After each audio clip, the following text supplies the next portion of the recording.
Why Black Mirror's most controversial new episode is its most important. Utopianism rests upon a single, fundamental truth, that we can be better than we were before. But what if we can't? What if we're stuck in a loop, slave to new innovations that only amplify hate, human flaw, and social fragility? In the techno-dystopian wheelhouse that is Charlie Brooker's darkly imaginative anthology series, Black Mirror, that is often the case at hand. In Brooker's inverted paradise, proximity comes at a price. What one is willing to give up for it, either to create the gulf or to clear it, is the source of all the sad chaos that outlines his futurescape. His stories are of a world in the throes of madness, be it dread brought on by devices that govern human emotion, Nosedive, the entire history of you, or the mayhem that arises out of one's inability to access, or sustain, a particular social standing, the National Anthem, Shut Up and Dance. What at first feels like a twisted fairy tale slowly unravels into a vision of the quotidian, as if Brooker is saying, our emerging reality is much more unnerving than pure fiction. For all its technological sprawl, Black Mirror is a show about the flesh and bones of human suffering, the different ways individuals hurt and grieve, the way human innovation expands the distance between people, communities, and ideologies. It's not solely a matter of distance, but also of what one is willing to do to bridge the distance, that causes the series' small, fertile tragedies. In some ways, this is Brooker's central thesis. Humans get into trouble not when we make progress, but when we try to overcome humanity by treating emotion and spirit like science, the quest to articulate and optimize the ineffable. Black Mirror's true utopianism, though, has always been presenting a fairly multicultural future without comment. And with Black Museum, Season 4's final episode, all of Brooker's work, and the question of proximity, coalesces into one of his finest visual, narrative, and thematic treats yet.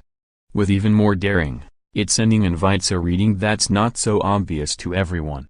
Spoiler alert, major spoilers for the Black Mirror episode Black Museum follow. We first meet Nish, Letitia Wright, a young black woman traveling through the Southwest, who finds her way to the Black Museum. Uncoincidentally, the ominously titled roadside institution is a collection of techno-crimes assembled by its devious white proprietor, Rollo Haynes, Douglas Hodge, a man with an appetite for the carnival and the criminal. The heroes and villains that furnish the anthology series have never wanted for audacity, but Haynes's huckster bile manages to feel singularly evil, an opportunistic sociopath in the vein of P.T. Barnum. The episode's first flash of genius comes with the introduction of the museum itself. It houses authentic criminological artifacts, many of which are from previous Black Mirror episodes, including Tech, the cloning device from USS Callister, an idea from Hated in the Nation, sinister curios, the bathtub from Crocodile, and personal memorabilia, the tablet from Archangel. Delicately, Brooker positions the Black Mirror universe within a linear narrative, bookending his galaxy with a beginning and perhaps an even more terrifying, unforeseen end. It's a museum built on a mad dream, but also one imbued with a difficult truth, that all of us, the inventors, the thrill-seekers, the intrigued, the race-hating rich guy with a hard-on for power are in some way complicit in the society we create, and especially in its outcome.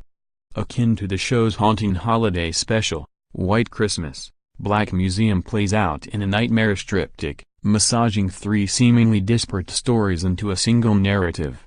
Haynes comes from a career recruiting people on behalf of a cutting-edge neurotech company, and his stories detail the use of devices that offer the ability to feel another person's physical sensations, or even transfer one person's consciousness into another's mind. The final arc details the story of Clayton Lee, a black man accused of murdering a journalist. He's sentenced to death but agrees to sign over his digital imprint, in hopes that the revenue from its use will provide for his family once he's gone. The three stories are threaded together not just by Haynes' nefarious puppeteering, but by Brooker's insistence on proximity. Each character, a down-on-his-luck doctor, a mother in a vegetative state, a man who maintains his innocence, desperately wants to remain connected to the world, and the people around them. In the episode's final twist, it's revealed that Nish is no British tourist, but the daughter of Clayton Lee, whose hologram has become the main attraction of Haynes's museum, imprisoned and tortured, ad infinitum, by visitors. In a world short on karmic pittance, Nish gets retribution. She poisons Haynes, plants his consciousness inside her father's virtual body, happily executes him, and sets fire to the museum. In doing so, she frees her father, a restitution that is infinitely compounded when you consider trials like the Tuskegee experiments, how the carceral state continues to irreparably fracture black families, and the gruesome modes by which the country profits off black pain. It's a victory, and an ending that defies the natural biology of the series, and in being so, it's a form of reparation not everyone will understand. Sophie Gilbert at The Atlantic accused the episode of trafficking in eye for an eye justice, asking, "Is this really the world we want?" Addy Robertson at The Verge was equally miffed by Brooker's scope. "If anything," she wrote, "it obscures the industrial-scale cruelty of mass incarceration by focusing on one man's roadside attraction. For me, that's the point of Black Museum. The cruelty of the prison system, while a massive and horrific enterprise, is a deeply personal one. It reaches families, mothers and sons, daughters and fathers, on a one-to-one level. It's a national crisis built on private pains, of people trying to find their way back to loved ones." Brooker's macabre future world is proving increasingly true for us, and for the time being we're stuck in the loop, beholden to innovations that will continue to amplify hate and cause destruction. But there's still a way to fight for what you believe is right, for what is right. What's more real than that? We were trying to create a really grounded near-future dystopia, Looper director Ryan Johnson tells Wired in our video. Joseph Gordon-Levitt explained.